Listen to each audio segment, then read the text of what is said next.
Bueno, entiendo que empezaron a grabar o no. Y eso quiere decir que tenemos que empezar. Ya estamos grabando. Si les parece, podemos arrancar. Perfecto. Bueno, largo entonces. Empezamos la mesa 24, que lleva como título Latinoamericana, Archivos y Publicaciones. Hay 4 trabajos.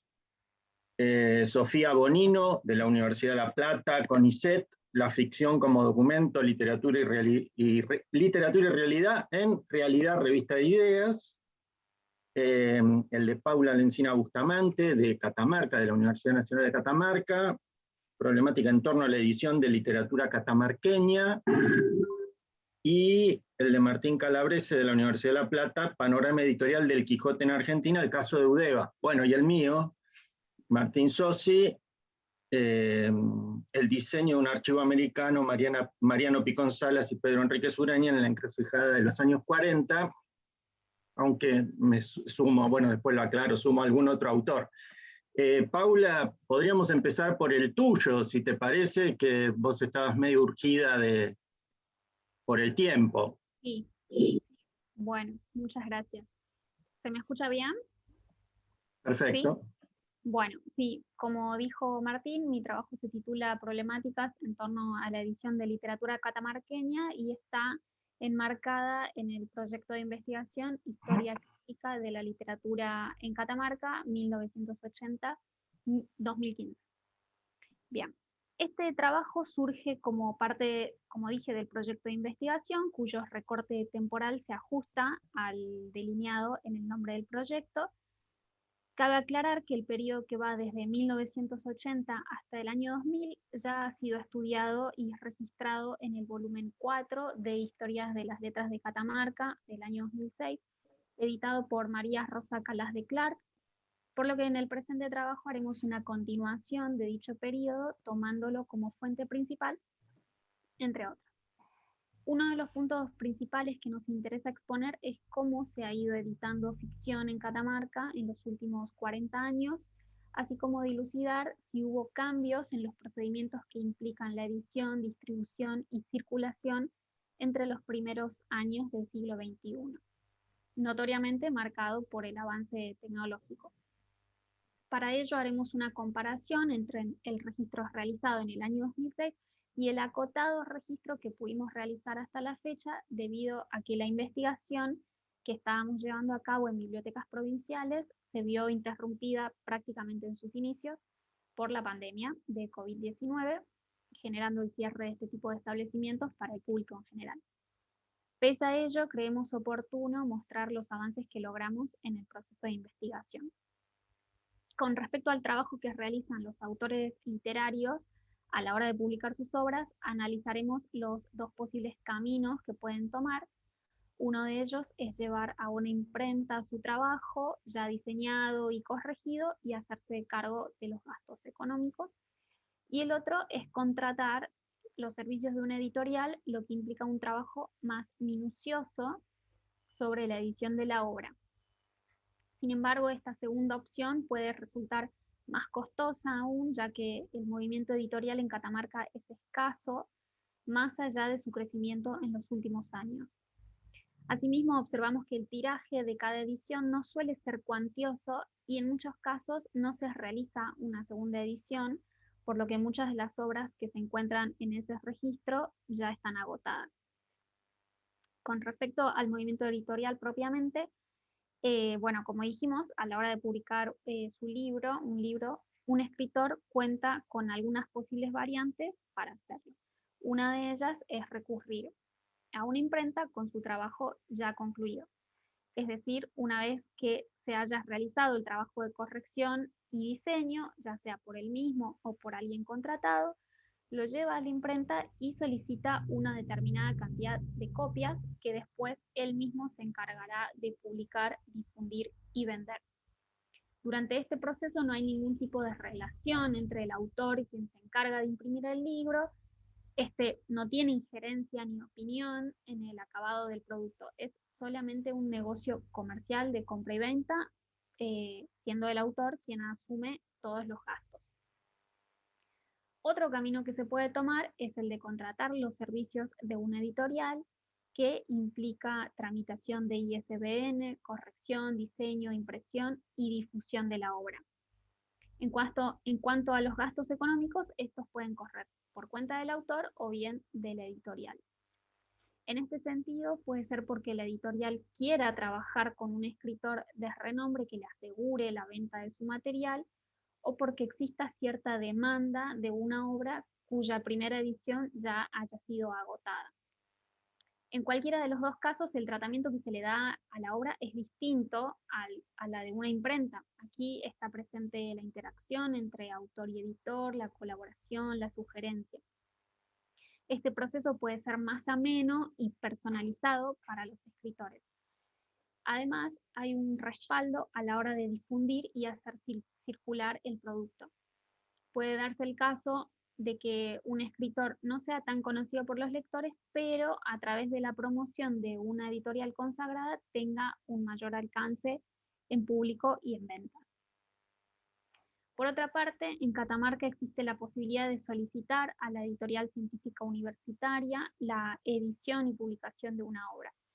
En este caso, la institución asume la responsabilidad de trámites y demás en cuanto a edición, pero el autor se ocupa de los gastos. Este procedimiento podría entenderse como un punto intermedio entre la editorial y la imprenta, porque si bien hay un trabajo más cuidado y el producto tendrá mayor calidad en tanto libro, el autor debe haber corregido previamente sus textos. Es decir, una vez que entrega su material para ser editado, hay cierto desprendimiento entre autor y obra. Es preciso señalar que también existe la posibilidad de que un autor sea premiado por una obra inédita, siendo el premio la edición de esta obra. Un ejemplo de esto es la obra 13 burbujas en la espuma y la charca, del escritor catamarqueño César Berahance, la cual fue premiada por la Municipalidad de Catamarca en el año 1999 y editada en el año 2005. Ahora bien, en los primeros años del siglo XXI se ha visto un cambio considerable en cuanto a edición literaria.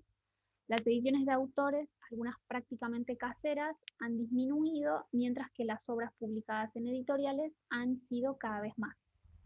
Esto se debe al crecimiento del movimiento editorial en la provincia, que ya no depende solamente de editoriales institucionales, sino que pueden sustentarse por sí mismas y colaborar junto a los escritores para poder ofrecer un producto de mayor calidad en cuanto a edición, entendiendo al libro como un diseño de arte gráfico más allá de su contenido. La única editorial que se mantiene desde el siglo pasado es la editorial Sarquís. Hoy en día es una de las librerías más grandes de Catamarca, que vende obras locales, además de ediciones manuales escolares y libros de estudio. A ellas se le sumaron otras que fueron creadas en los últimos años y sobreviven hasta hoy, mientras que algunas vieron la luz solo por poco tiempo. Actualmente son 5 las editoriales que funcionan en Catamarca. Entre ellas, Sarquís y El Trébol trabajan también como librerías, lo que implica la venta de su propio material. Por otra parte, destaca el sello editorial El Chelco, nacido en 2019, cuyo trabajo está dedicado a la textualización de artes escénicas. Con todo esto podemos hacer una comparación entre los modos en que se publicaba literatura en el siglo XX y cómo se publica ahora, en los primeros años del siglo XXI. Valiéndonos del registro que incluye Historia de las Letras de Catamarca de 2006, vemos que un 62% de obras publicadas pertenecen a ediciones de autor, mientras que el 38% era resultado de una editorial, sea de la provincia o no. Sin embargo, estos números cambiaron considerablemente en detrimento de las ediciones de autor, teniendo mayor presencia el trabajo en editoriales. Ya a partir del año 2000 hasta el 2015, aquel 62% disminuyó a un 32%, y por su parte el movimiento editorial aumentó a un 62%. Esto deja lugar para un 6% de obras inéditas que fueron ganadoras de distintos concursos y cuyo premio, como dijimos, era la edición de esas obras. Si bien este cambio es notable, también es paulatino. Como dijimos anteriormente, en Catamarca actualmente solo funcionan 5 editoriales, una cantidad para nada exorbitante, por lo que muchos escritores buscan trabajar de acuerdo a sus conveniencias con una editorial externa a la provincia. Aún así, vale decir que podemos esperar que en los próximos años este movimiento siga creciendo para darle voz a nuevas generaciones de escritores y poder llegar a nuevos públicos. Y si de voces nuevas hablamos, podemos mencionar a escritores emergentes que buscan un lugar dentro del mundo literario catamarqueño. Un ejemplo de ello es la colección de relatos publicada en fascículos semanales a través de un diario local durante los primeros meses del 2020 y que contaba con las voces de 19 escritores de distintas edades del Valle Catamarqueño. El sello editorial Maíz Rojo, encargado de este proyecto desde un principio, está trabajando en la edición de una antología que contenga todos estos relatos y que pretende ver la luz este 2021 y que, paréntesis, es mañana. Mañana se presenta. Otro camino posible para nuevos escritores es la difusión digital, sea mediante una editorial virtual o en sitios web destinados a tales fines. En el año 2019, en Catamarca se creó Catara Ediciones, una editorial virtual que se encarga de editar y digitalizar textos literarios, como también libros ilustrados, dando como resultado libros electrónicos o ebooks, que luego son difundidos y adquiridos virtualmente. Además, el crecimiento de sitios virtuales colaborativos o revistas digitales también fomentan la difusión de escritores emergentes en la provincia. Con respecto a la cantidad de ejemplares en circulación, podemos decir que durante los años 80 y 90, los libros publicados en Catamarca generalmente eran de un tiraje escaso que oscilaba entre los 100 y 500 ejemplares. Números paupérrimos si los comparamos con escritores reconocidos a nivel nacional e internacional. Estos pocos ejemplares probablemente se vendieran a través del propio autor y en muchos casos durante la presentación del libro o fueran donados a bibliotecas de distintas instituciones locales. Es por esto que si buscamos hoy en día obras de aquellos años, lo más probable es que no encontremos ya ejemplares disponibles.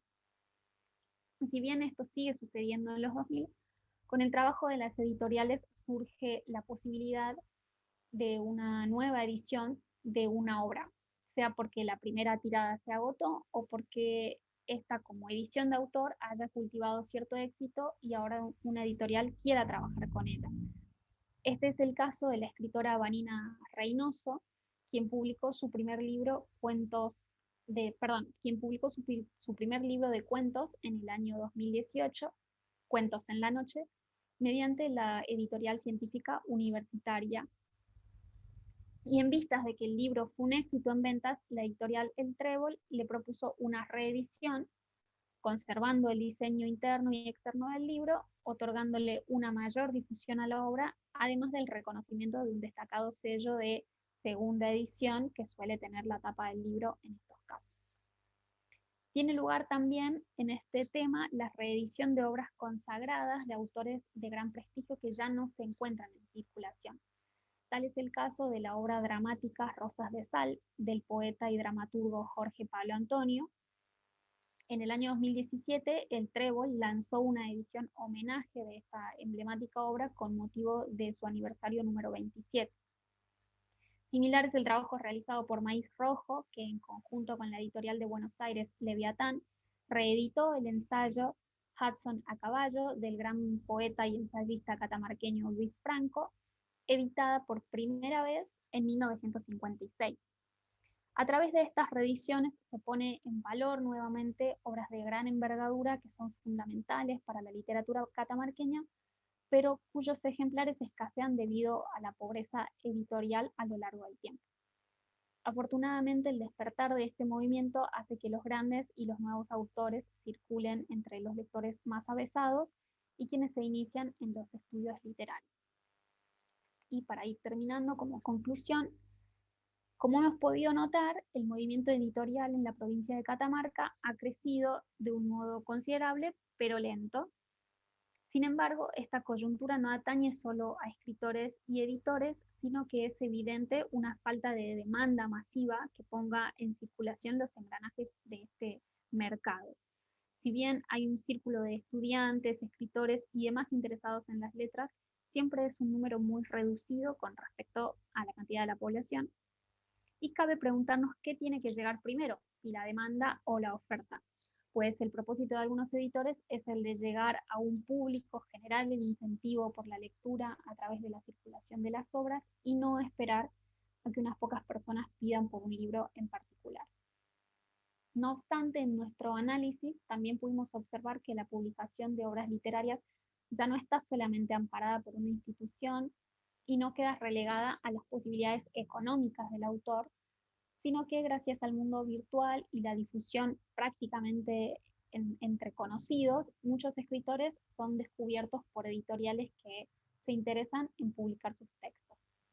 Al respecto de las editoriales de otras provincias, estas pueden ser un punto a favor para los escritores locales, ya que sus obras cruzan fronteras y tienen mayor alcance, llegando a ser parte fundamental para los futuros estudios de literaturas regionales.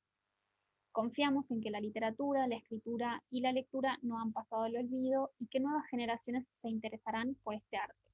Creemos que las editoriales tienen un papel fundamental para lograrlo y por ello apostamos a su crecimiento, como también a los nuevos espacios que se gestan en el universo virtual. Nada más. Muchas gracias. Bueno. Gracias, Paula. No sé si quizá podamos hacerte algún comentario o alguna pregunta, si es que quieren, antes de ahora, porque vos te tenés que ir. No sé si alguien le quiere hacer alguna observación, algún comentario, alguna pregunta.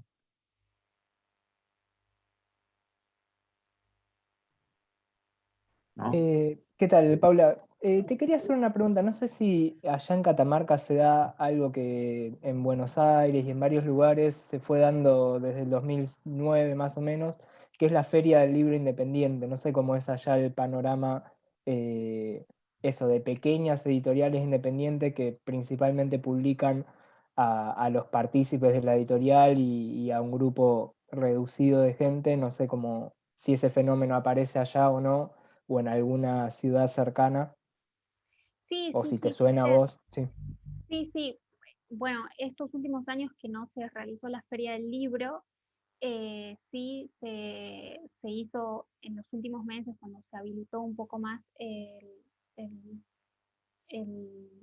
cuando se liberó un poco la restricción, se realizó un mercado de libros donde sí, distintas editoriales o librerías llevan sus libros, pero son muy pocas. Por lo general, las librerías llevan más, o sea, bueno, todos los libros que tienen, no solamente de Catamarca, no solamente de autores de Catamarca. Es como ir a una librería en cualquier ciudad, digamos. Sí sucede también que por ahí van personas independientes y llevan su biblioteca y la comparten o se intercambia o se vende, ese tipo de cosas, pero editoriales propiamente que cuenten con obras de Catamarca son muy pocas y es muy difícil verlas en esos ámbitos, en esos movimientos.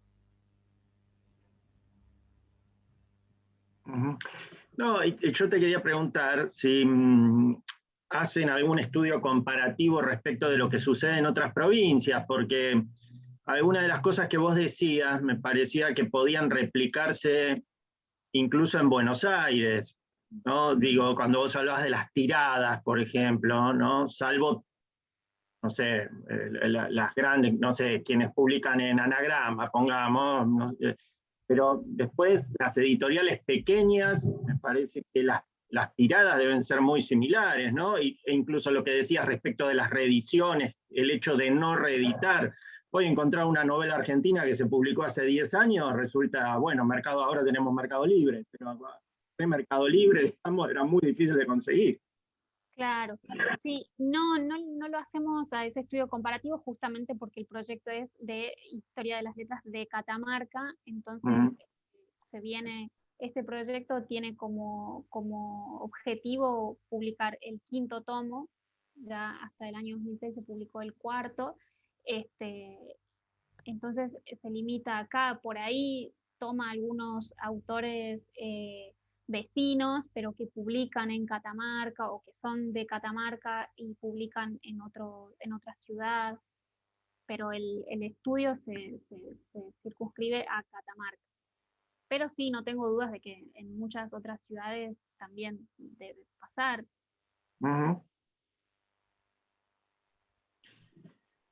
Bueno,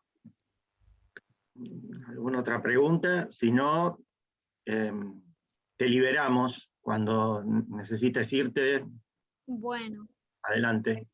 Bueno, muchísimas gracias y permiso. Bueno, sí, sí. Bueno, no sé, yo volvería al esquema, leo yo, si les parece, al orden que teníamos. Bueno, mi título por ahí es un tanto mentiroso, pero digo, me ciño a lo propuesto, pero quizá hay algunos desvíos o algunos agregados, ¿no? Porque yo ahí planteaba el diseño de un archivo americano, Mariano Picón Salas y Pedro Enríquez Ureña en la encrucijada de los 40.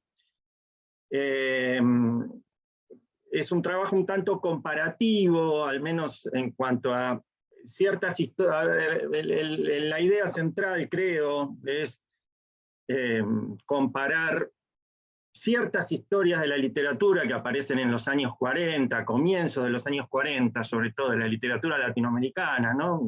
O de la cultura, porque el libro de Mariano Picón Salas al que me voy a referir no es estrictamente una historia de la literatura, sino una historia de la cultura latinoamericana.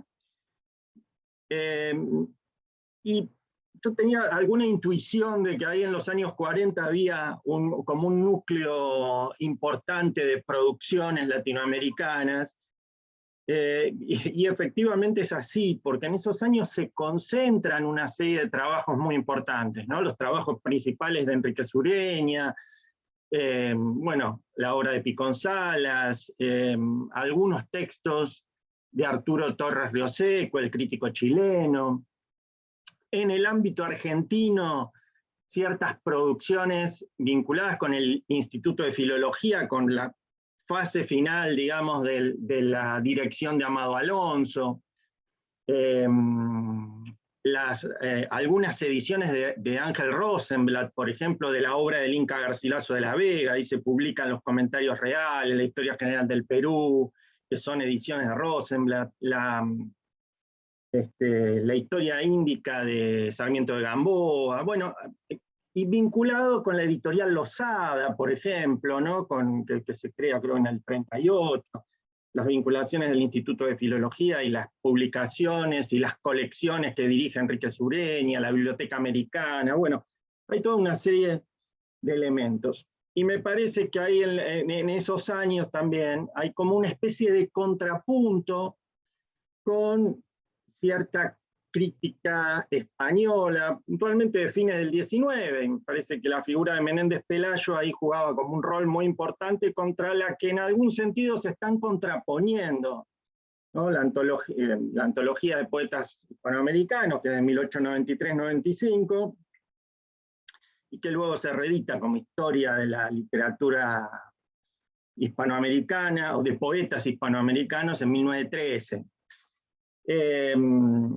Bueno, esa es un poco la idea central del texto que les voy a leer.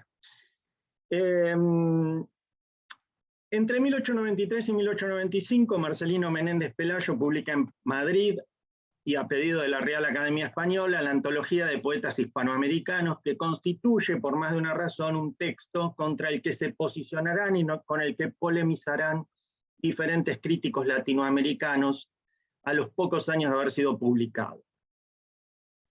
Es urgente. Hace días que tengo esa angustia, escribe un preocupado Alfonso Reyes a Pedro Enríquez Ureña en una carta temprana de 1914.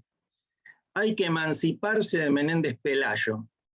Es casi imposible, pero de imprescindible necesidad. ¿Cómo hacer? La antología representa un intento de intervención en el seno de la cultura de la América hispana, de apropiación y ordenamiento de la literatura de esa zona del mundo. A diferencia de lo señalado por Carlos Rama, quien considera que, cito, la importancia del ingreso de Menéndez Pelayo con su antología en el mundo del latinoamericanismo español es muy considerable. Fue tanto como admitir oficialmente que también en América Española había creadores originales, y para los hispanoamericanos que por fin la España eterna y ortodoxa reconocía su independencia cultural y sus méritos. A diferencia de esto, creemos que el intento del santanderino representa un último estertor de mantener ciertos lazos de unión con la América española, lazos que no constituyen solo una iniciativa individual, sino una política del Estado español. Sostener esos lazos por la intervención militar resulta ya imposible y esa batalla se libra ahora en el terreno simbólico. Liberados los territorios en las instituciones políticas, económicas, sociales, la tentativa se juega en el terreno cultural, en la apropiación de una literatura. Arcadio Díaz Quiñones señala que las contiendas del canon no son solo hechos literarios, inventarios y autores, sino disputas en torno a los relatos que se quieren privilegiar. Y claramente el relato que quiere privilegiar el santanderino es el del lugar central que ocupa España culturalmente y la relación de dependencia que la literatura hispanoamericana guarda con respecto al español. La operación de Menéndez Pelayo en su libro, una al menos, consiste en rastrear las fuentes en las que abrevan los escritores nacidos en territorio americano para percibir en ellos las deudas contraídas con los peninsulares. El intento consiste en trazar una genealogía que, partiendo de la obra de los modelos españoles, tendrá su continuidad en los epígonos del Nuevo Mundo. Formas de la historia. Desde el punto de vista historiográfico, la obra decimonónica de Menéndez Pelayo es heredera, aunque presenta diferencias importantes, de las tareas de compilación que llevaron a cabo aquellos historiadores a quienes podríamos denominar recopiladores de datos. Antonio de León Pinelo, con su epítome de la Biblioteca Oriental y Occidental Náutica y Geográfica de 1629, y Nicolás Antonio y la Biblioteca Hispana Nogua, publicada en 1672. De allí la idea que plantea Florencia Calvo en un artículo dedicado a Menéndez Pelayo, de vincular en estos proyectos historiográficos tres nociones: imposibilidad, exhaustividad e inconclusión. Son obras condenadas a la inconclusión y que solo pueden darse por terminadas cuando finaliza la propia vida de quien las escribe. Esa labor de rastreo total puede verificarse sin dificultades en la antología. En el tomo 3, al relatar las peripecias vinculadas con, en el tomo 3 de la antología de Menéndez Pelayo, ¿no? Al relatar las peripecias vinculadas con la acumulación de los datos del Virreinato del Perú, que hicieran posible el desarrollo de su obra, Menéndez Pelayo recuerda la minuciosa labor de Joaquín García y Casbalceta y afirma: el Perú, por haber gozado del beneficio de la imprenta desde fines del siglo XVI, pudo salvar del olvido mayor número de muestras de su primitiva producción literaria, pero más desgraciada que México, no ha logrado todavía un Casbalceta que recoja cuidadosamente todas las reliquias del período colonial y levante con ellas imperecedero monumento.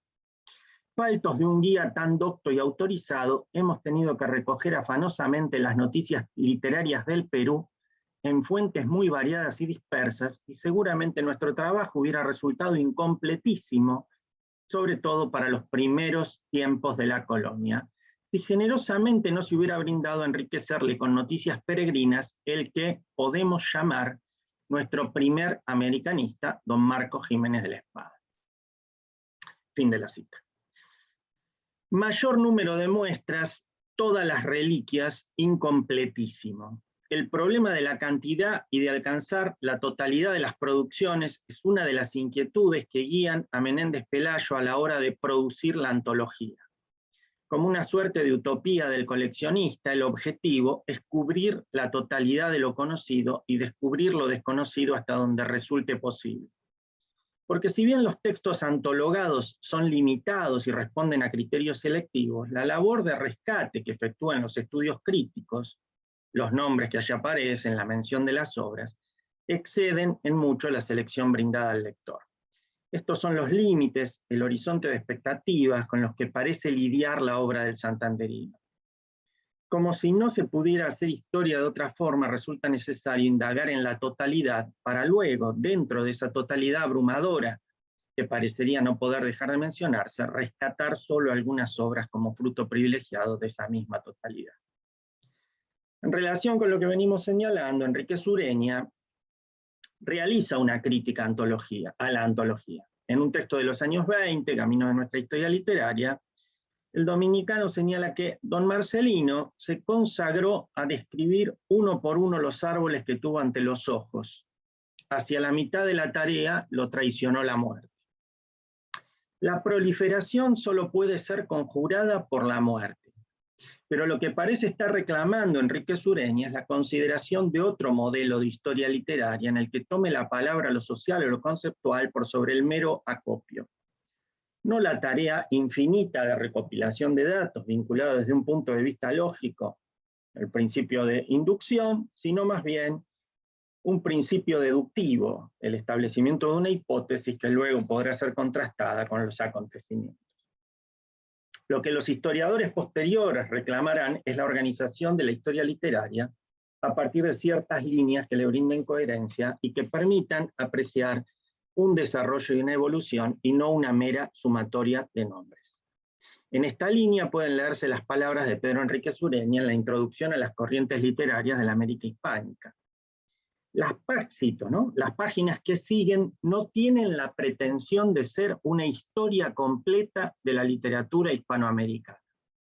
Mi propósito ha sido seguir las corrientes literarias relacionadas con la búsqueda de nuestra expresión. Para agregar pocas líneas más adelante, que los movimientos literarios han llegado a ser tan amplios que el solo intento de mencionar la mayoría de los nombres significativos de la actualidad convertiría a estas páginas en listas interminables. La aclaración del dominicano se produce porque su búsqueda se interna por otros caminos. No pretende abarcar una totalidad imposible, sino percibir líneas de continuidad y de ruptura, establecer comienzos, finales y recomienzos, delimitar olvidos y persistencias. Y además postular un núcleo fundamental de autores en torno a los cuales establecer una organización de la historia literaria latinoamericana. En un apartado denominado Tabla de Valores, incluido también en Caminos de nuestra historia literaria, agrega: la historia literaria de la América española debe escribirse alrededor de unos cuantos nombres centrales: Bello, Sarmiento, Montalvo, Martí, Darío, Rodó. La idea de valor parece ser clave a la hora de rescatar ciertas figuras fundamentales y descartar otras, porque ese criterio de inclusión y exclusión será el que le permita la organización de la historia. Ese problema, el del valor, el de establecer un canon con figuras centrales, constituye otro motivo por el que el dominicano cuestiona a Menéndez Pelayo, es decir, el hecho de plantear el problema de la centralidad de algunos escritores y la marginalidad de otros. Señala: Menéndez Pelayo, con su actitud de historiador, se cree obligado a conceder igual estudio a Gracián, que todavía nos enseña, y al padre Mariana, que poco nos dice hoy. También el chileno Arturo Torres Rioseco se dedica a establecer tablas de valores. No utiliza esa palabra, pero sí recurre a otra expresión en cierto sentido análoga: obras maestras. No son muchos los lugares en los que el crítico chileno expresa sus ideas con respecto al modo en que debe adoptar, debe adoptar la historia literaria. Están sus libros históricos, que implícitamente expresan esa perspectiva, pero también produjo algunos textos en los que presenta su posición, su criterio, los principios que lo guían a la hora de escribir la historia literaria de América Latina. En una reseña que dedica a la historia de la literatura hispanoamericana de Enrique Anderson Imbert, publicada en 1954, titulada Una historia de la literatura hispanoamericana, Torres Rioseco establece el mayor cuestionamiento que realizará a la obra del crítico argentino. Dice, la obra empieza con Cristóbal Colón y termina con Anderson Imbert, e incluye alrededor de 1500 escritores. Torres Rioseco destaca el hecho de que el argentino se basa en criterios propios de valoración y que no recurra para sus estimaciones a argumentos de autoridad, pese a imputarle inclusiones arbitrarias, exclusiones cuestionables y un discutible, aunque comprensible, acercamiento a la literatura argentina por sobre otras literaturas continentales. Más allá de esas críticas, la central, como decíamos, se relaciona con la cantidad de autores incorporados. Si Anderson Imbert, finaliza el chileno, hubiera reducido su historia a la 10ª parte de los autores estudiados, nos habría dado una obra maestra. En otros 2 textos que constituyen sendas reseñas, Torres Rioseco plantea algunas ideas de la historia literaria. En el primer caso se trata de una nota sobre la clasificación del género novelístico, una reseña destinada a comentar proceso y contenido de la novela hispanoamericana, el libro que Luis Alberto Sánchez publica en Madrid en 1953. En primer lugar, cuestiona la dificultad que implica la clasificación que Sánchez establece para la novela. Pero el centro de las críticas del chileno se relaciona con la cantidad de obras que menciona el peruano y que adopta como objeto de estudio, más de 1000 novelas. Este hecho lo lleva a dictaminar que, cito, a veces se tiene la impresión de que se estuviera leyendo una bibliografía anotada. Y a sugerir que no estaría mal eliminar al menos la mitad de las novelas, ya que serían prescindibles por no constituir obras de calidad. Señala Torres Rioseco. Yo abogo por el proceso de eliminación, mientras que el señor Sánchez parece estar a favor del principio de multiplicación. Me gustaría escribir algún día la historia de la literatura hispanoamericana en torno a Garcilaso de la Vega, Sor Juana Inés de la Cruz, Andrés Bello, Domingo Faustino Sarmiento, José Hernández, Ricardo Palma, Rubén Darío, Rodó, Euclides, Machado de Asís, Graciliano Ramos y Ricardo Huiraldes. Es decir, el crítico chileno respalda el establecimiento de un canon que, al igual que en el caso de Enrique Sureña, permita distinguir las obras o autores mayores en torno a los cuales se estructurará la historia literaria y aquellos que se relegará a una mera lista bibliográfica. Existe en este criterio, además, un factor vinculado con el proceso cognoscitivo tanto del autor de la historia como del lector. Parece tan imposible producir con rigor una obra que incorpore 1000 libros, como inquietante e innecesario para el lector retener nombres y títulos que el mismo sistema literario confinó al olvido. Finalmente, dentro de los críticos que estamos considerando, Mariano Picón Salas indaga en el modo en que se formó la cultura hispanoamericana en sus primeros 3 siglos de historia, y es lo que se propone descubrir en De la Conquista a la Independencia, una formación compleja que no puede consistir simplemente en el generoso aporte de una serie de datos, sino en la explicación del proceso de construcción de una cultura. El objetivo de Picón Salas es mostrar, cito, la imagen más nítida que me fue posible del proceso de formación del alma criolla, cómo se forma la cultura hispanoamericana, qué ingredientes espirituales desembocan en ella, qué formas europeas se modifican al contacto del Nuevo Mundo y cuáles brotan del espíritu mestizo. Son los interrogantes a que quiere responder este ensayo de historia cultural. Y agrega que, más que el ciego acarreo del dato, me interesó su tipicidad. Y a la página plagada de citas preferí, de acuerdo con mi temperamento, lo que revelaba no solo un esfuerzo de transmitir noticias, sino lo que es humanamente más urgente, entenderlas. Como veníamos diciendo, es necesario que el dato sea interpretado, incluido dentro de un universo más vasto que permita su elucidación, su lugar en un sistema de ideas previas, de categorías interpretativas, lo que permitirá que pase a formar parte de un todo organizado y coherente.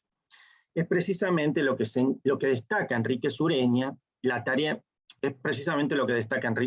Sureña. La tarea emprendida por Picón Salas la de otorgar un orden al caos de los acontecimientos a partir de la incorporación del punto de vista de lo que denomina la alta intuición poética que reclama toda historia para que sea algo más que un amasijo de datos ordenados cronológicamente. La conclusividad, la completitud, otro tipo de complejidad y completitud fundado en la búsqueda de un proceso y no en la multiplicidad, se podrán lograr con otros modelos de historia literaria que forman parte de otro horizonte historiográfico. Esto no significa que a partir de otra poética de la historia, de los modelos históricos de los siglos XIX y XX, un texto histórico pueda transformarse en una historia completa en los mismos términos en los que la pensaba el siglo XVIII o XIX, en tanto listado consumado, acabado, sino en tanto recorrido que se cierra en sí mismo. La historia, en ese sentido, representa la construcción que llevó a cabo el historiador, construcción que permite otorgar sentido a los acontecimientos del pasado, pero también proyectar una significación y un orden hacia los que todavía no se produjeron. En este sentido, la historia narrativa permite conjurar la proliferación, como afirma José María Pozzoli Bancos. Toda historia literaria, si realmente quiere serlo, tiene que trascender el modelo positivista del simple registro documental del pasado para abrazar otro modelo predictivo por el cual el dato se convierte en suceso, en acontecimiento, y en una estructura narrativa de continuidad que se proyecta hacia el futuro. Se trata, como señala Pozuelo, del pasaje de la historia positivista, plagada de fechas, nombres, referencias, a un modelo historiográfico narrativo predictivo que permite establecer un horizonte de expectativas no previsto por la historiografía positivista. Final. En el prólogo de la conquista a la independencia, Enrique Sureña comienza por destacar las nuevas miradas de algunos historiadores sobre el pasado colonial, un pasado que había sido desatendido por tratarse supuestamente de un mero trasplante, pero que a esa altura del siglo es reconsiderado y resignificado.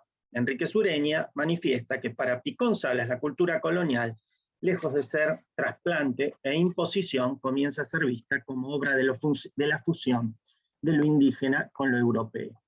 Existiría en ella, para el dominicano, un trabajo de síntesis que no había sido percibido con anterioridad. Estos años 40 representan un periodo de constitución de la literatura latinoamericana como sistema, un momento muy diferente al de fines del siglo XIX, no solo por las circunstancias históricas o por la prodigalidad de obras que la literatura latinoamericana pudo generar durante ese lapso de alrededor de 50 años. La gran diferencia acontece en el plano historiográfico, en las diferentes concepciones respecto del modo de trazar las líneas de la historia que separan aquellas escritas a fines del siglo XIX de las encaradas por grandes latinoamericanistas que, como Pedro Enrique Sureña, Mariano Picón Salas, conservan todavía plena vigencia en los estudios literarios de esta parte del mundo. Bueno, gracias. Bueno, continuamos con Sofía. Sofía, que va a leer la ficción como documento, literatura y realidad en Realidad, revista de ideas, ¿no? Que yo no la conocía la revista, pero por lo que estuve viendo es una revista muy importante, ¿no? Que tuvo grandes colaboradores, dirigida por Francisco Romero. Ahora ese proyecto fantástico que es Zaira nos permite rápidamente ver muchísimas revistas y ahí creo que está completa. Sí, está completo. Sí. Bueno, de eso se trata justamente, de comentarles un poco el proyecto de Realidad y mostrarles desde una perspectiva que es el de la presencia del discurso crítico literario, un poco de qué se trata. Voy a compartir una presentación. La presentación tiene las citas que voy a leer como para que sea más fácil de seguir. Bueno, partiendo de los objetivos propuestos en el editorial con que comienza el número 1 de la revista Realidad, publicada en 1947 en Buenos Aires, consideraremos qué lugar ocupa la literatura en el programa de la mencionada revista. Para ello se realizará un recorrido por una serie de artículos que tematizan, que tematizan la literatura de manera general o considerando un autor o texto en particular, y la postulan como un discurso directamente ligado a los acontecimientos históricos, destacando su valor documental, incluso frente al valor puramente estético. Intentaremos problematizar esta concepción de literatura y vincularla con las ideas estéticas de sus promotores, especialmente Francisco Ayala, quien ha producido una serie de textos con planteos muy concretos acerca del rol que la literatura debe tener en la cultura y del tipo de obra literaria que prefiere crear. La revista Realidad se publicó en Buenos Aires entre los años 1947 y 1949. Llegaron a aparecer bimestralmente 18 números. Su aparición se debió a la propuesta de Eduardo Mallea a Francisco Ayala de crear una publicación bajo la seguridad de que, cito las memorias de Ayala, hacía falta una revista de serio tono intelectual en aquella hora de confusión para el país. Fin de cita. El proyecto se concretó con los aportes económicos de Carmen Gándara, escritora y amiga de Mallea, y de las editoriales Losada, Sudamericana y la Imprenta López.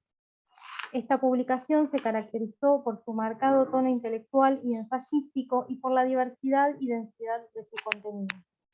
En el editorial con que se abrió el número 1, se plantearon los objetivos que se perseguirían a través de las entregas. Cito: elevar la voz de la razón en una tarea clarificadora que afirme la validez suprema del espíritu y desentrañe con seriedad, energía e independencia su papel en la civilización y la vida del hombre. Fin de cita.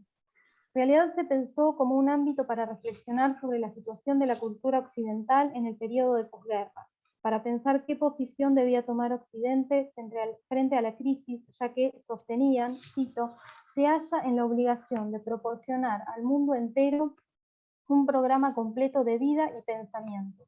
Su cultura, la del hombre occidental, quebrantada por una crisis gravísima, tiene que asumir plenamente el carácter de cultura universal. Fin de cita. Partiendo de estas consideraciones, se postuló a Realidad como una revista que no quiere ser, explicitando, ¿no? Una revista que no quiere ser literaria en el sentido habitual de la palabra, ni tampoco especializada en un grupo aislado de problemas teóricos o prácticos, y que tiene naturalmente como programa la consideración de la vida de la cultura. Sin decir. Se propuso entonces el objetivo de producir una publicación de tono cultural, alejada de las revistas más exclusivamente literarias, en la que se atendiera a la vasta realidad contemporánea, poniendo como límite no los temas, sino la calidad de los ensayos.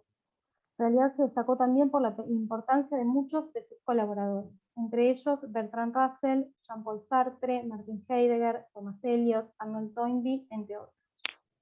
Los artículos que se publicaron durante los 3 años que duró Realidad abarcaron entonces temáticas afines a la cultura, la filosofía, la pedagogía, la ciencia, la matemática, la sociología, la crítica literaria, la música, la pintura, el cine, la psicología, la economía, etc.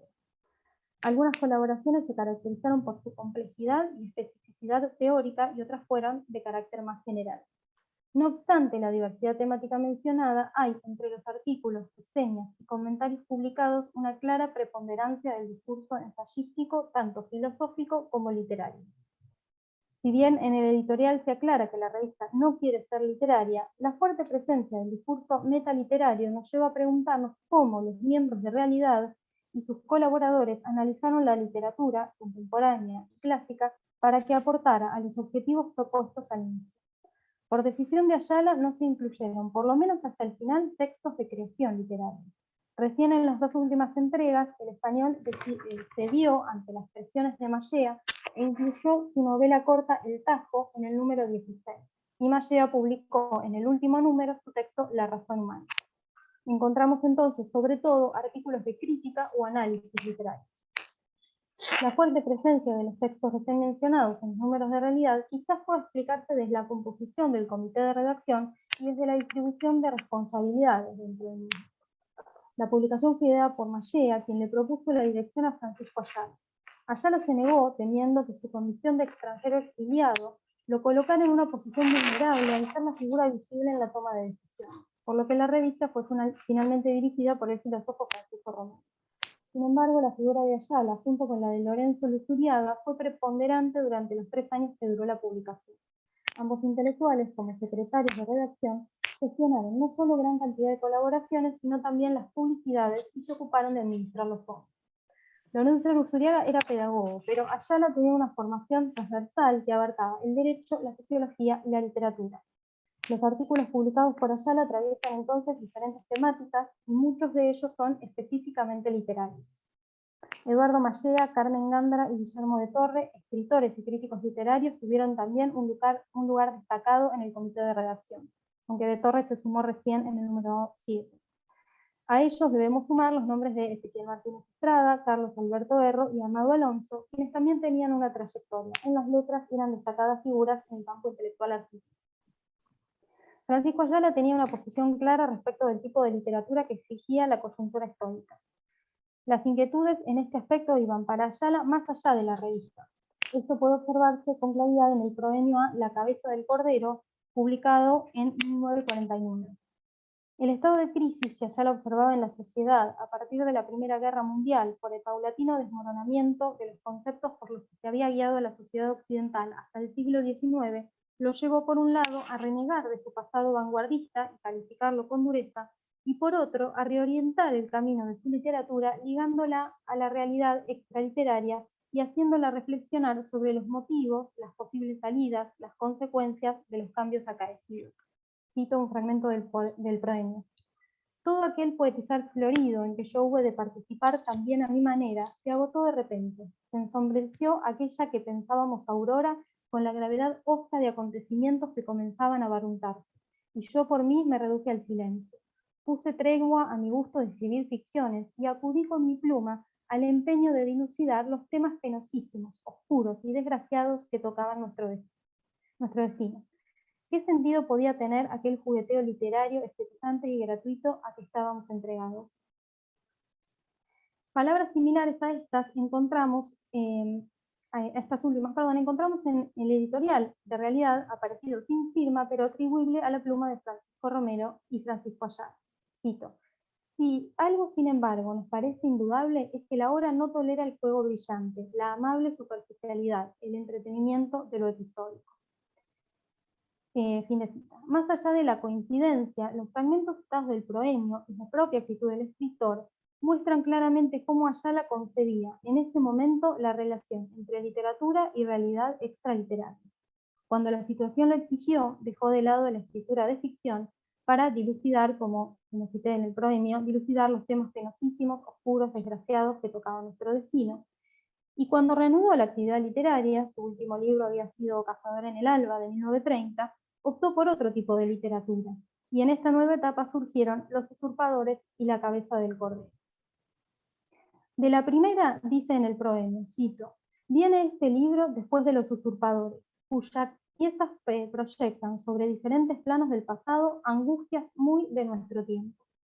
De La cabeza del cordero afirma: las novelas que integran el presente volumen acercan las mismas angustias a la experiencia viva de donde dimanan. Todas ellas contemplan la Guerra Civil Española. Esta actitud respecto de su propia producción se replica en las valoraciones de otros textos literarios.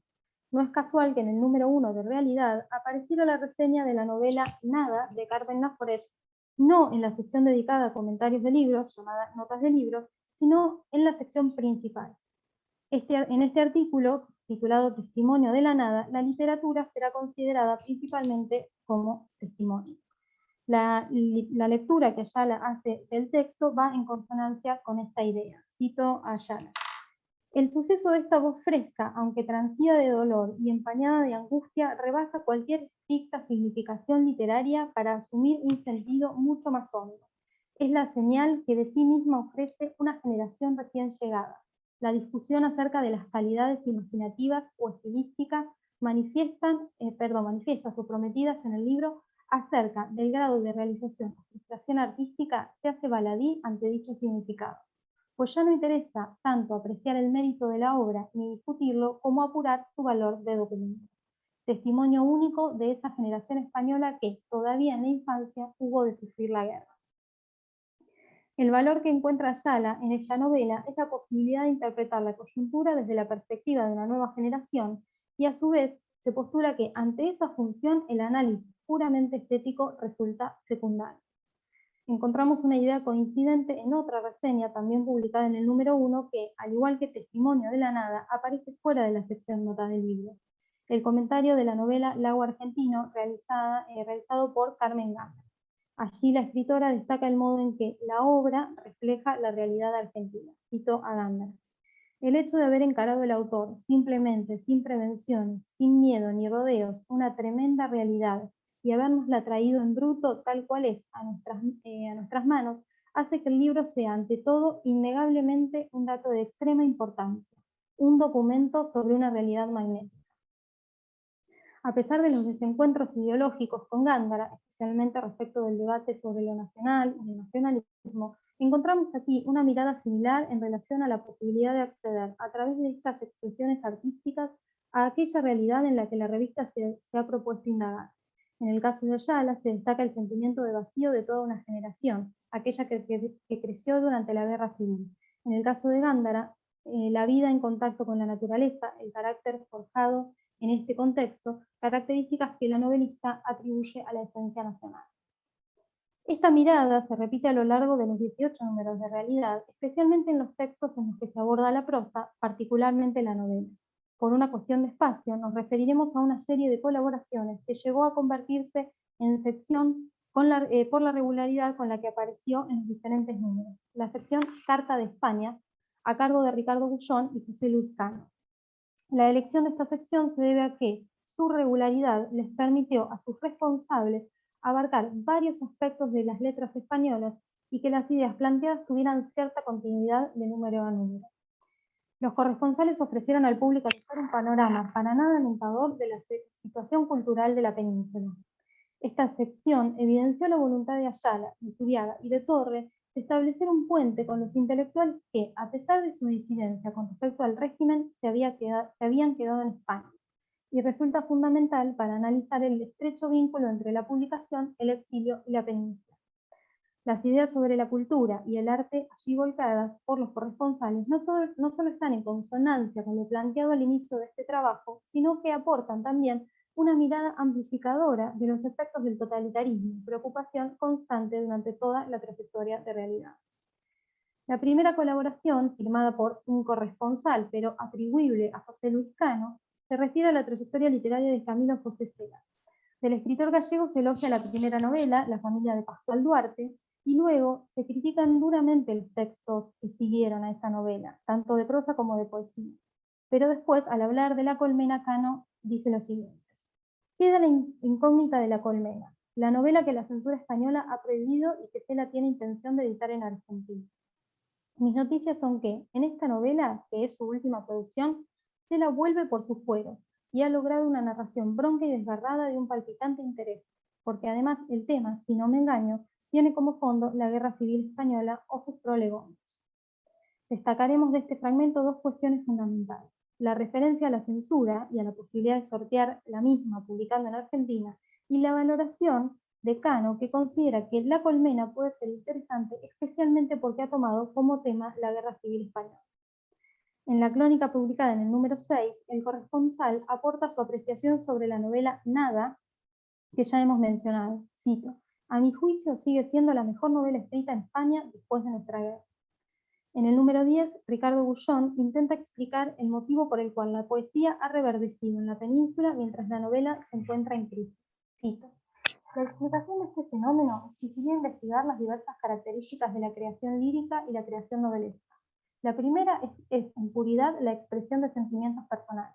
La novelesca exige percepción clara del exterior, de lo distinto a nosotros, y capacidad de compenetración en ello. La novela reclama mayor libertad expresiva, la posibilidad de discutirlo todo, especialmente los temas fundamentales de nuestro tiempo. Esa libertad va siendo cada día más precaria en el mundo actual y al faltar me parece que le cercena las alas al género. En la crónica del número 12, Bullón retoma y refuerza lo que había apuntado en su colaboración anterior sobre la crisis de la novela, esta que acabo de leer, y en el artículo titulado La literatura a la deriva sostiene, cito, tal actitud de indiferencia y enajenamiento se advierte con destacado relieve en el área de la novela, porque este género no puede ser nunca intemporal, requiere una conexión profunda con el espíritu del tiempo, reflejar sus esperanzas, sueños y angustias, sus formas de vida, ambientes precisos, figuras bien asentadas en la realidad. El novelista necesita sentir el pulso de su época y transportarlo a la novela sin desfigurar su significación. La falta de novelas de calidad, la crisis en el género, se relaciona directamente con las presiones ejercidas por el régimen franquista a través de la censura. Los escritores no publicaban novelas porque no podían hablar directamente de su fin.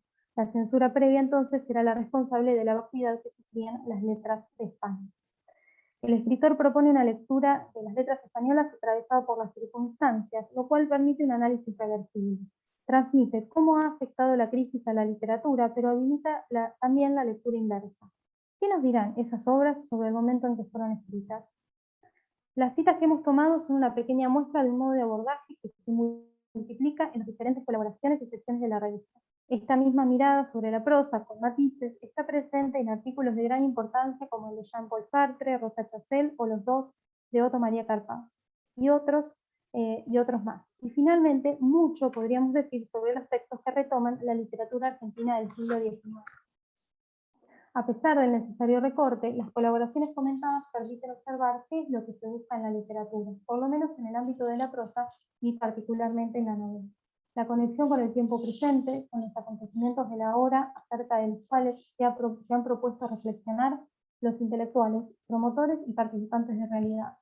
La literatura ha funcionado como síntoma de la historia, pero también la misma literatura se explica a través de estos hechos. Las tendencias adoptadas por los novelistas e incluso por los poetas son interpretadas a partir de los hechos recientes, de la crisis suscitada por la guerra y la inestabilidad y dificultad de proyección que atraviesan los intelectuales durante la pasada. Bueno, gracias. Voy a dejar de compartir.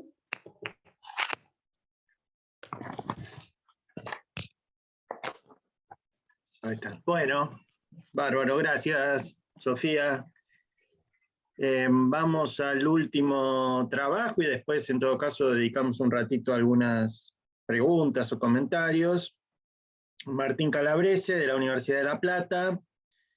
El título del trabajo es Panorama editorial del Quijote en Argentina, el caso de Eudeva, ¿no? Entiendo que es la edición de Celina Sabor de Cortázar y Isaías Lerner, creo, ¿no? Exactamente, sí. Bueno, buenas tardes a Mercedes, Federico y Mariela, gracias por participar. Comento brevemente, estoy trabajando en mi tesis doctoral o en mi intento de tesis doctoral en este momento, trabajar con la edición del Quijote en Argentina, refiriéndome a las ediciones que se hicieron en nuestro país. Y bueno, elegí un aspecto de los que estoy trabajando, que es precisamente esta edición de Eudeva, que bueno, tiene como responsable, además de las personas que mencionaste, a Boris Spivakov, que era el editor de Eudeva, o bueno, ahora voy a comentarlo más detenidamente en el trabajo. Bueno, lo leo porque tengo miedo de no llegar a terminarlo antes de las 4. Bueno, entonces, la edición del Quijote en Argentina, el caso de Eudeva. Dentro de la introducción o marco teórico voy a trazar unos pequeños lineamientos y después referirme un poco a la edición. Estudiar un libro como el Quijote implica una serie de dificultades y aclaraciones a las que probablemente ya estén acostumbrados. Estudiarlo desde la perspectiva de la edición moderna suma otras tantas. La primera dificultad es que al adentrarse al estudio del libro como objeto material, se da un entrecruzamiento disciplinar complejo que excede lo literario. En el libro dirigido por Alejandro Parada, Cruces y Perspectivas de la Cultura Escrita en la Argentina, del año 2013, los trabajos introductorios de Alejandro Parada y Beatriz Balinotti dan cuenta de la genealogía multidisciplinar de lo que podríamos nombrar de manera aproximada como historia de la cultura escrita. El problema es planteado también en diferentes trabajos, como los de José Luis de Diego, Filkenstein McCleary, Alejandro Parada, solo para mencionar alguna bibliografía en habla hispana. Nos encontramos ante una disciplina heterogénea relacionada con otras que también lo son. En el caso de la historia del libro, sería difícil armar un árbol como el de las lenguas y el indoeuropeo para establecer sus orígenes y filiaciones. El libro, en el último siglo, ha comenzado a estudiarse como artefacto físico, objeto artístico, producto de métodos de producción únicos y como símbolo cultural. En relación a este objeto, se ha estudiado la voluntad de coleccionar, la producción de libros de divulgación masiva o de aquellos ejemplares valiosos de escasa circulación. Esta disciplina heterogénea se diversificó aún más al enfrentarse en cada región con diversos aspectos: autores, libros, culturas, materialidad, etc. Cada nación y cada contexto cultural ha contribuido a esta diversificación. En este entramado complejo, desprendiéndose en parte de la hermenéutica de los textos, las ciencias relacionadas con el libro se han encargado de estudiarlos, priorizando otros aspectos además de su contenido. Poco a poco, sin embargo, la materialidad fue adquiriendo una importancia cada vez mayor, y a la vez más diversificada. La tipografía, el papel, las tintas, los métodos de impresión, que en algunos momentos sirvieron para determinar aquellas obras buenas de las malas o aquellas originales de las copias piratas. Finkelstein y McCleary señalan que Gregg definió a la bibliografía como la ciencia de la transmisión material de documentos literarios. La tradición angloamericana se fue especializando en aspectos materiales que tenían que ver con detectar formatos, cotejar firmas, tipos, analizar ilustraciones, ver pasajes o detectar errores y cancelaciones. Nuestro trabajo se enmarca en esta rama de la historia del libro y de la edición, continuada por los aportes de Donald Mackenzie, bajo el nombre de la bibliografía y la sociología de los textos, que se opone a cierta inocencia de la New Bibliography, que consideraba que la diferencia que había entre el texto escrito por el autor y los textos producidos mecánicamente por los compositores y editores eran simplemente falencias propias de la labor artesanal, es decir, erratas. Al pensar la incidencia de los operarios de la imprenta en este sentido, anulaban toda intencionalidad. Mackenzie, en las décadas del 60 y del 70, puso en duda este aspecto y profundizó en la multiplicidad de agentes presentes en la elaboración de lo que consideramos sencillamente como libro. En su ensayo Printers of the Mind, a partir de diversos materiales seleccionados de la correspondencia de catálogos y libros contables del editor inglés William Bowyer y su hijo de los siglos XVII y XVIII, demostró que el trabajo del editor no era algo prolijo ni ordenado, y mucho menos algo desintencionado. Luego avanzaría para sostener que el estudio de los textos necesariamente requiere la inclusión de cuestiones externas al significado textual.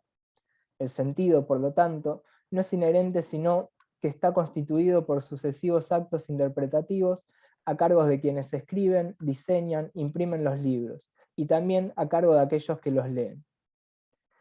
La injerencia de Mackenzie en el campo del estudio angloamericano fue la de profundizar y ampliar su alcance. La crítica literaria de los textos habitualmente ignoraba el sentido más allá de los bordes del texto. Los bibliógrafos habitualmente ignoraban el contexto sociológico dentro del cual funcionaba la producción textual. Los historiadores habitualmente ignoraban el modo en que los productos de las editoriales entraban en el espacio público y eran recibidos y consumidos por el público lector.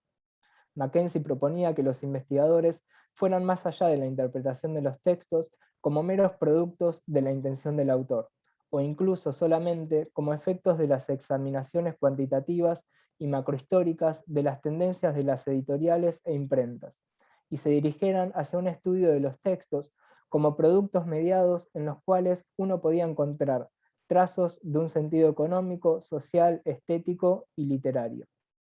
Planteaba el surgimiento de una nueva y abarcadora sociología del texto. Llegado a este punto es fundamental mencionar lo que Robert Darnton ha definido como el circuito de la comunicación, o de modo similar, Alejandro Parada ha definido como la biosfera tipográfica. En su conocido ensayo, ¿Qué es la historia del libro?, Darnton plantea, retomando a Bourdieu, que el entrecruzamiento de disciplinas a la hora de pensar la historia del libro, más que un campo, se presenta como una selva. Allí podemos encontrar a las figuras que más han sido analizadas: el autor, el editor y el lector. Pero profundizando en cada uno de estos ejes, y dependiendo del momento histórico que estemos analizando, podríamos analizar a otros agentes. En el grupo del autor intelectual del texto, podríamos considerar la influencia del contexto literario, la influencia del público, las polémicas con otros autores, el vínculo con el editor y los intercambios previos al texto definitivo. En relación al editor y a la manufactura del libro, podríamos considerar al compositor, al impresor, al cajista, al tipógrafo, al encuadernador, a los proveedores de materia prima, etc.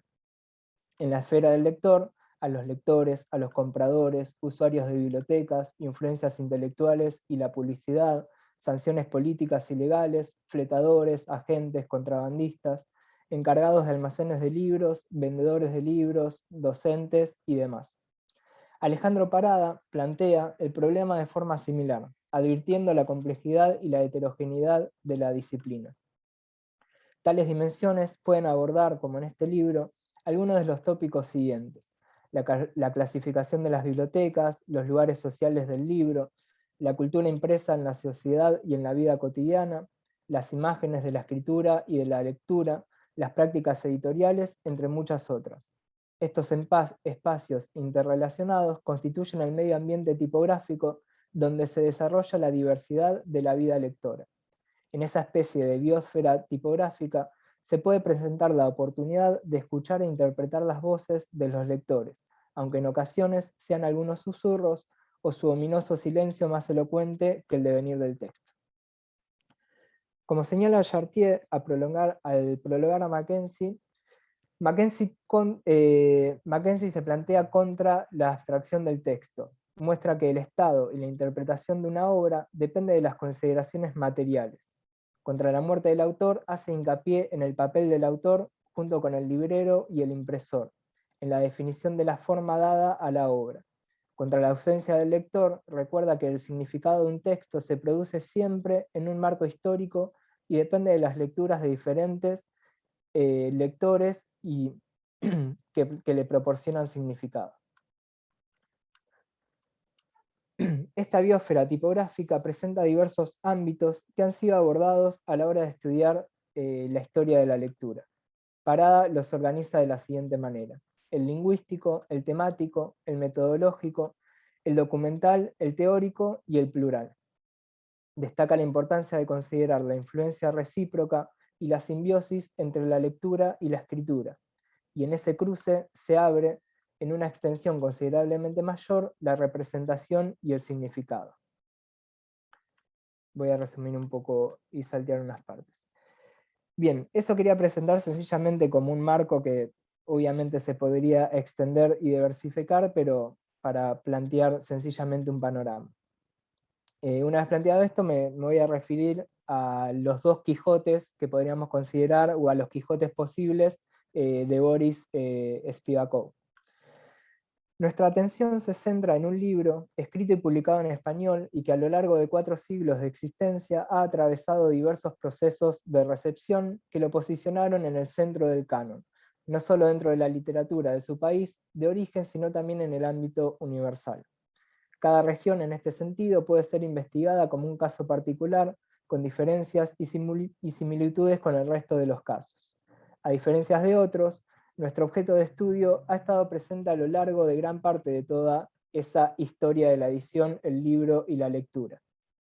Es un objeto cultural que se ha producido, se ha consumido y lo seguirá haciendo dentro de un circuito de comunicación que con el correr de los tiempos y a través de diferentes espacios ha generado diversos actos de comunicación, tantos como fueron sucesivas ediciones e impresiones con ciertas particularidades. En el presente trabajo nos referimos sucintamente a 2 publicaciones del Quijote realizadas en la década del 70, la del Centro Editor de América Latina, de 1968, y la de la editorial de la Universidad de Buenos Aires, de 1969. Nos interesa la figura de Boris Spivakov porque más allá de no haber estado en Eudeva en el año en que se publicó y dirigió la empresa universitaria desde su fundación hasta que fue expulsado en la dictadura de Onganía en 1966. El aparato paratextual, estudio introductorio, hijito, estoy leyendo, no puedo ahora, mi amor. El aparato paratextual, estudio introductorio y nota de los comentadores, aparece fechado en el año 1966, evidenciando la afiliación al equipo editorial previo a la intervención de la universidad. Esta comparación estará focalizada en la publicación de Eudeva, que es la que cuenta con mayores elementos susceptibles de análisis. En primer lugar, nos interesa delinear ciertos ejes característicos de la editorial universitaria. Judith Gociol analiza las actas de todas las reuniones del directorio de Eudeva que llevó adelante desde su fundación. Cito una de esas actas. Eudeva ha entendido que uno de sus objetivos fundamentales es hacer del libro, instrumento de progreso espiritual y material, un artículo de primera necesidad, y para ello recurrió y seguirá recurriendo a todos los mecanismos que, de una u otra forma, sirven para familiarizar al hombre con el libro, para crear en él la necesidad del libro, tal como se le ha creado la necesidad de un aparato de radio, la ladera o el televisor. Crear la necesidad del libro en el pueblo, crear la necesidad de una escuela de continuación constituida por libros en el hombre que alguna vez fue a la escuela, y después perdió todo contacto con ella. Crear la necesidad de actualizar conocimientos en el lector culto, crear la necesidad de estar al día, en su campo, en un profesional, y no perder de vista lo que ocurre en otros campos. Crear la necesidad de buscar nuevos métodos en el profesor o en el maestro. Crear la necesidad de ampliar sus horizontes en el estudiante. Son formas diversas pero concordantes de abordar el problema del libro, de convertir al libro en un artículo de primera necesidad.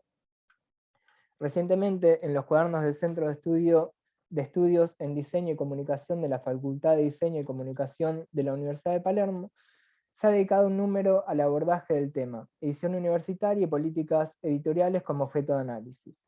En el prólogo, parten de una definición aproximada de lo que es una editorial universitaria. Siguiendo a Chartier, por editoriales universitarias se entienden dos tipos de editoriales: las que están efectivamente radicadas en universidades y las que, no perteneciendo a instituciones académicas, encuentran en ellas su principal fuente de contenidos y al sector mayoritario de sus destinatarios. Lo más común es que las editoriales universitarias sean fundadas como organismos dependientes exclusivamente de esas universidades. Algo de estas características sucedió con Eudeva. El proyecto de Eudeva fue ambicioso y de gran envergadura desde su inicio. Su primer editor, Boris Spivakov, a partir de 1959 inició una extensa labor editorial.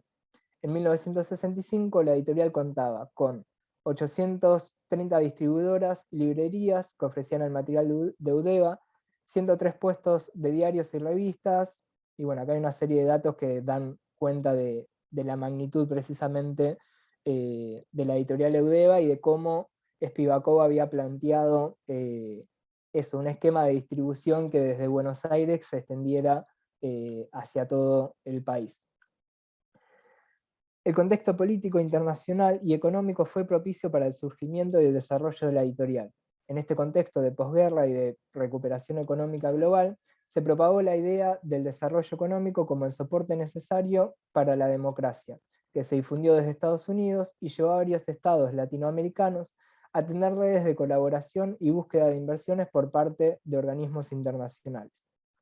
Como señala de Sagastizábal en el libro conmemorativo de los 50 años de Eudeva, del año 2008, la universidad fue ganando autonomía después del golpe de 1955. Y en 1958 se había aprobado el estatuto por la Asamblea Universitaria y había sido elegido Riccieri Frondizi como rector. A partir de este año es que se funda la editorial. El esplendor de Eudeva duró poco menos de una década. El directorio de Eudeva y casi la totalidad de los empleados de planta permanente de la editorial presentan ante una universidad intervenida la renuncia junto a una carta que da cuenta de los ideales del equipo, fechada el 3 de agosto, a pocos días de la noche de los bastones largos. Cito una parte de esa carta. Durante 8 años, un grupo de hombres y mujeres argentinos realizó en un país convulsionado por cambios políticos y crisis económicas la hazaña de permanecer unido y trabajar para que la cultura llegara a todas las capas sociales de la población. Durante 8 años, millones y millones de libros fueron apareciendo para ayudar a estudiantes y estudiosos, para hacer conocer a jóvenes y no tan jóvenes la obra de otros argentinos, de otros hombres de América Latina, de otros hombres del mundo. Durante 8 años, un libro costó menos que un kilo de pan, menos que un atado de cigarrillos, menos que una botella de vino común. En el mismo año de su renuncia, Boris Spivakov, con gran parte de su equipo y con el apoyo de intelectuales y diferentes figuras de la cultura argentina, dio origen a otro proyecto con la misma visión, el Centro Editor de América Latina. El CEAL se conforma en 1966, como hemos mencionado, con la dirección de Spivakov y con gran parte del equipo editorial de Eudeva, patrocinado por el aporte de personajes de la política y de la cultura de ese entonces. La seguridad de Spivakov al momento de generar un proyecto se evidencia en una carta dirigida a Álvaro Yunque y que se conserva en el archivo de la Biblioteca Nacional. Allí Spivakov se muestra consciente del peso y la trayectoria que su equipo ha demostrado en Eudeva, afirmando que este equipo es el más importante en materia de publicación de libros en nuestro idioma, y da cuenta de la necesidad económica para financiar la editorial y del éxito que espera tener al formar una empresa con proyección internacional que ofrezca libros de una alta calidad intelectual. En una frase que sintetiza el pensamiento y el desenvolvimiento de Boris como editor, le dice al remitente: un buen libro es un buen negocio. Hay algunos datos más sobre SEAL, pero quiero referirme un poco a las ediciones. Ahora bien, en el año 1968 aparece El Quijote, publicado por el Centro Editor de América Latina. Esta edición aparece desprovista de cualquier tipo de introducción e incluso de notas. Es una edición, para quienes no lo conocen, en la que aparece el texto original, pero sin ninguna nota, sin nada que acompañe a la lectura. Solo se presenta el texto cervantino de forma íntegra en un formato de bolsillo, con una imagen de Don Quijote hecha por Doré, pero modernizada, y con unas breves líneas valorativas de la obra en la contratapa. Es una edición de bajo costo que busca una extensa difusión, y que no cuenta con gastos en especialistas ni eruditos de renombre. Por el contrario, la edición de Eudeva podría considerarse como la mejor realizada en nuestro país y en Latinoamérica en cuanto a contenido. Celina Sabor de Cortázar e Isaías Lerner, después de haber cursado un seminario sobre el Quijote dictado en los años 1959 y 1960 por Marcos Morínigo, en ese entonces rector de la Facultad de Filosofía y Letras, encaran el proyecto. La edición del Quijote de 1969, anotadas por Isaías Lerner y Celina Sabor de Cortázar, es una excelente síntesis de los objetivos que Eudeva abrazó en su instancia fundacional, que se relacionaban con tres misiones: una científica asociada a la investigación y producción de conocimiento generado en la universidad, una didáctica vinculada a la docencia universitaria y a producir materiales de calidad que apoyen los programas específicos de las cátedras, y también obras de referencias estimadas como necesarias por los equipos docentes, y finalmente una de comunicación y difusión relacionada con la extensión que afirme la función social de la universidad, orientada a ofrecer al público general textos que contribuyan a su formación intelectual más allá de las aulas universitarias. Es una edición que en todos sus aspectos enseña su carta de membresía institucional, el vínculo de la editorial y con el Instituto de Filología de la Universidad de Buenos Aires, la elección de ilustradores a partir de un concurso abierto, las notas realizadas para un lector latinoamericano. La edición de Eudeva fue realizada por la figura de especialistas que buscaban acercar el texto a la lectura de todos. Esta edición está dirigida a toda clase de público. El lector culto común encontrará un texto fiel a la versión original y un caudal de notas que lo iluminan desde diversos ángulos. El estudioso hallará una sumaria bibliografía citada en el momento oportuno, que indica trabajos ya clásicos, ya recientes, sobre diversos aspectos de la obra y el pensamiento cervantino. La selección de esta bibliografía ha sido hecha con criterio restrictivo, dado el caudal de letras escritas sobre el siglo de Ores, sobre Cervantes y sobre el Quijote. Cito acá a Sabor de Cortázar y a Lerner.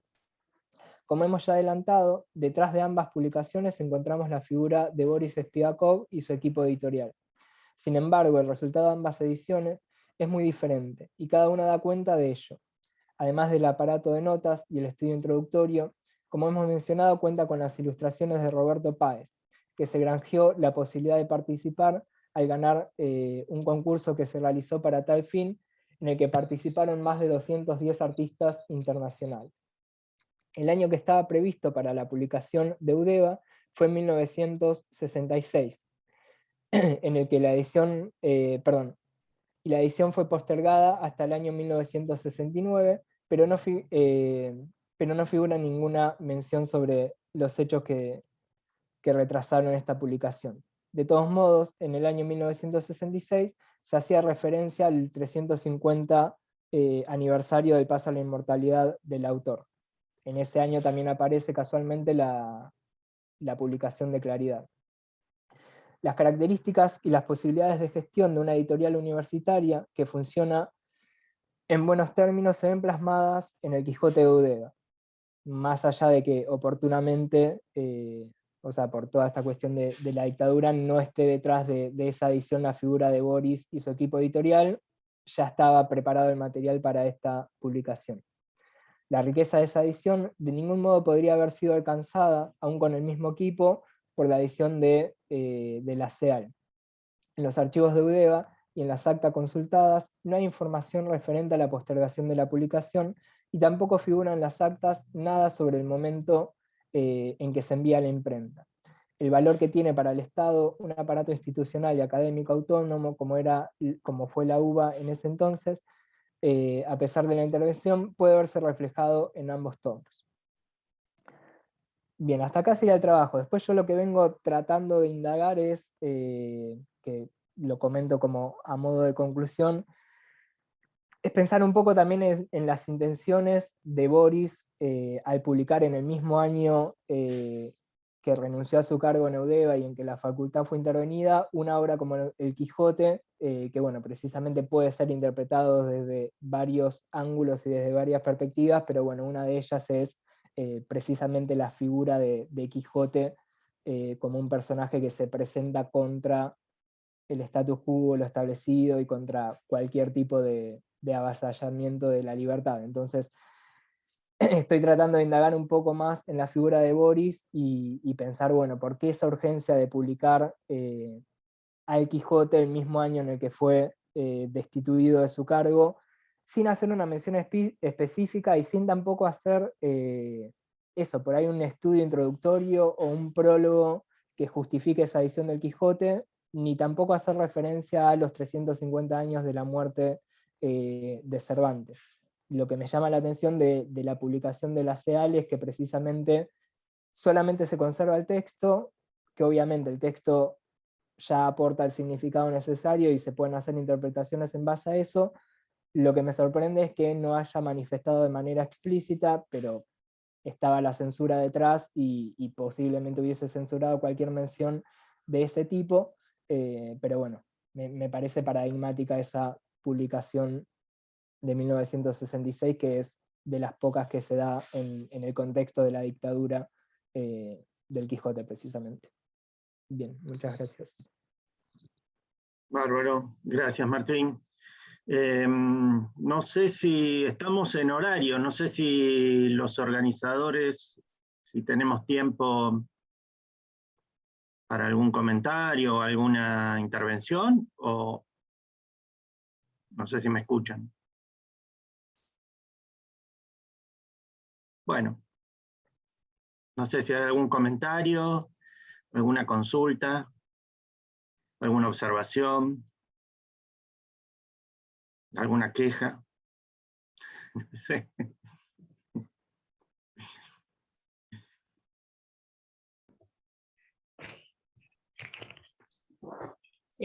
Martín, Sosi, estaba pensando un poco en esta disquisición que hiciste, ¿no? De los distintos tipos de historias de la literatura. Y un poco me parece que es la lógica entre el manual y el diccionario, ¿no? Son herramientas distintas, me parece, para el investigador. Uno a veces tiene que ir al diccionario, entre comillas, o a esos listados, a esas recopilaciones, para sacar algún dato que no está en ningún lado. Y por otro lado, para la reflexión, para la profundización, etc., apela lógicamente a los manuales y esas historias, digamos, más, que no son recopilaciones, sino interpretaciones de los datos, ¿no? Me parece que cada una en su lugar es valiosa. entiendo que tienen, o sea, parten de un trabajo distinto, ¿no? Muchas veces encontrar esos datos es una tarea ímproba que a veces tampoco es muy reconocida.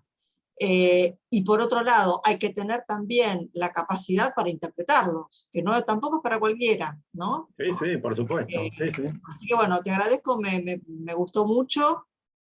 Bueno, Sofía también, sobre tu intervención sobre la revista Realidad. Y bueno, Martín, lo mismo, yo ya estaba al tanto de tus trabajos sobre ediciones del Quijote, y bueno, quizás también pensar en las colecciones distintas, o sea, digamos, la edición de Eudeva y la edición del Centro Editor de América Latina parten también de colecciones o digamos de ediciones que tienen parámetros muy distintos, ¿no? Sí. O sea, toda esa colección de los clásicos universales del CEAL son textos pelados, no, Sí, sí, no sí. hay, porque también, bueno, esa venta en los kioscos, o sea, tal vez centrarse un poco en eso como para ver mejor las diferencias, ¿no? No sé. Claro. No, por eso, o sea, eso está claro, pero me sorprende esa cuestión de publicarlo en el mismo año que tenía pensado, o se supone que se iba a publicar la de Eudeva. Eso, por el porqué de la urgencia de publicar el texto del Quijote en ese año en el que se presenta la renuncia y demás. Como los meses entre la renuncia y entre que aparece son pocos. Y no hay, por ejemplo, que a veces hay propaganda, viste, de las editoriales que dicen próximamente tal número, no encontraste eso en ningún lado. No, está en la Biblioteca Nacional el catálogo completo de SEAL, pero que no está digitalizado todavía, y que yo quería ver eso, en qué contexto aparece la publicación del Quijote. Fui rastreando cosas y me aparecían otras publicaciones cercanas, pero Pero quiero ver la lista. a veces en revistas literarias Sí, bueno, hay también. muchas de esas publicaciones, o sea, noticias o publicidades, mejor dicho, de librerías o de editoriales. Sí. No sé, una punta para tirar del Sí, hilo, que pero aparezca. Sí, no, por ahora no he podido encontrar, pero porque tampoco tengo bien en claro en qué contexto aparece, si eso, qué otros libros se publicaron cercanos al Quijote, digamos. claro. Muchas gracias a los tres. Bueno, muchas gracias, por Mercedes. Gracias. No, y eso que decías de es real eso, ¿no? Pero también ahí están operando, me parece, también diferentes modelos historiográficos tambión, ¿no? Y diferentes casi filosofías de la historia, digamos. Absolutamente. ¿No? Sí, te iba a decir, bueno, cuestiones históricas, ¿no? Lo que vos marcaste el positivismo, ¿no? Bueno, sí. Exacto. Que hay alguna rama que viene como de la historiografía anticuaria, digamos, ¿no? De eso de recopilar y juntar datos, que después uno podría decir llega hasta, qué sé yo, hasta la enciclopedia de D'Alembert y de Diderot, es como esa gran suma del conocimiento universal. Y me parece que todavía en la historiografía positivista queda como un rastro de eso, Sí, ¿no? absolutamente. Absolutamente. Claro, y que, digamos, la historiografía posterior trata de desprenderse un poco de eso, ¿no? Y trazar ciertos caminos en base a fuertes criterios selectivos, ¿no? Porque ya hay un momento en que eso se torna imposible. Inmanejable, sí. Inmanejable, exactamente. Sí, sí.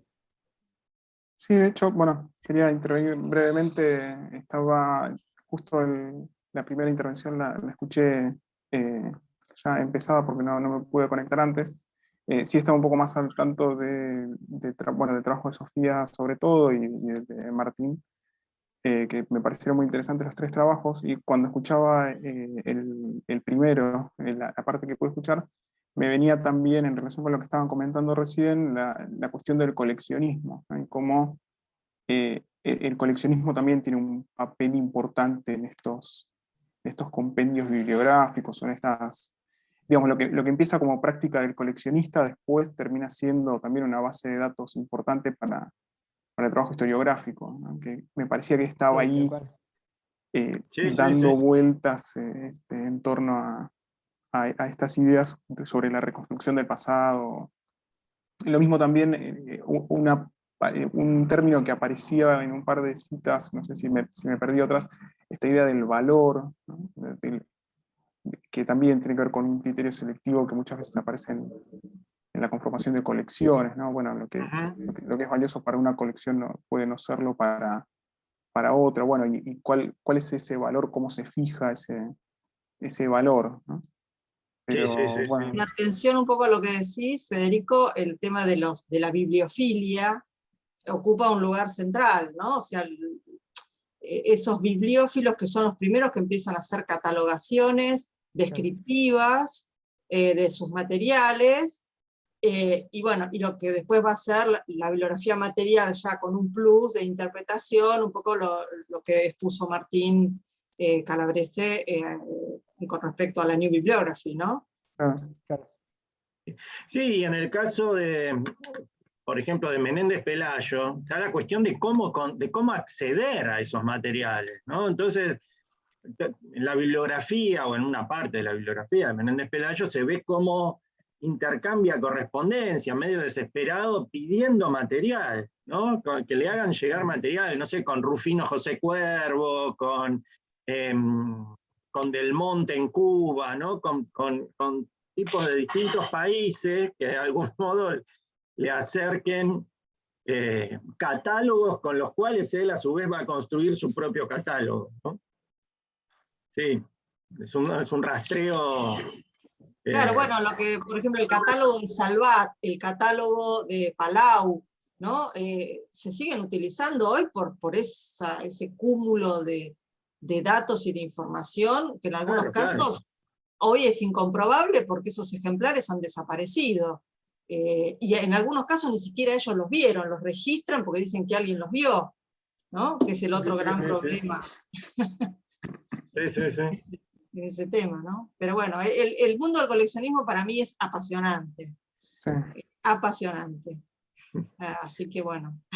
Yo le quería hacer a Sofía una pregunta. Ahí me parece que está como, bueno, vos lo dijiste de algún modo, ¿no? Pero la guerra está muy presente, ¿no? Se me fue el nombre de la revista ahora. Realidad. En realidad. Bueno, no podía ser de otra manera, pero un poco el destino de la cultura occidental, ¿no? Me parece que estaba ahí un poco en discusión.